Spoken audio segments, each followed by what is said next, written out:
Hi friends. So ఇప్పుడు మీరు mirror చూస్తున్నారు కదా, ఇంతకు ముందైతే ఇది లేకుంటుండే మనకి. సో చూసారు కదా, ఈ లోపల ఈ బేస్ చూసారా, అది ఇరిగిపోయిందనమాట. సో దానికి బిల్లు చూసుకుంటే ఇక్కడ చూడండి, లివర్ అసెంబ్లీ కిట్ ఏదైతే ఉందో రిస్తా మోడల్కి మనకు ట్యాక్స్ కలుపుకొని 1100 రూపాయలు, వేసినందుకు 127 రూపాయలు ఛార్జ్. ఇది ఎలా అయిందంటే జస్ట్ ఆఫీస్ పార్కింగ్లో పెట్టాను. సో ఎలా ఇరిగిపోయిందో కూడా తెలియదు. ఈవెన్ మనకు స్క్రాచెస్ కానీ ఏదైనా వెహికల్ తగిలినట్టు కానీ ఏమీ లేదు, నీట్గా ఉంది. బట్ అలా జరిగిపోయింది.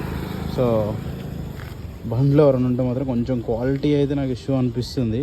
బట్ యాక్చువల్గా ముందు వీడియో చూస్తే మీకు అర్థమయ్యేది. ఇది మొత్తం ఇరిగి పోయి కింద బేస్ నుంచి ఏదైతే ఈ బేస్ ఉంటుంది చూసారా, ఆ బేస్ నుంచి పైకి వచ్చేసింది. సో కొంచెం వెళ్తారు రిస్తా వాళ్ళు జాగ్రత్తగా ఉండాలి. సో నాగోలు సర్వీస్ సెంటర్కి వచ్చిండే, ఇదన్నమాట సర్వీస్ సెంటర్.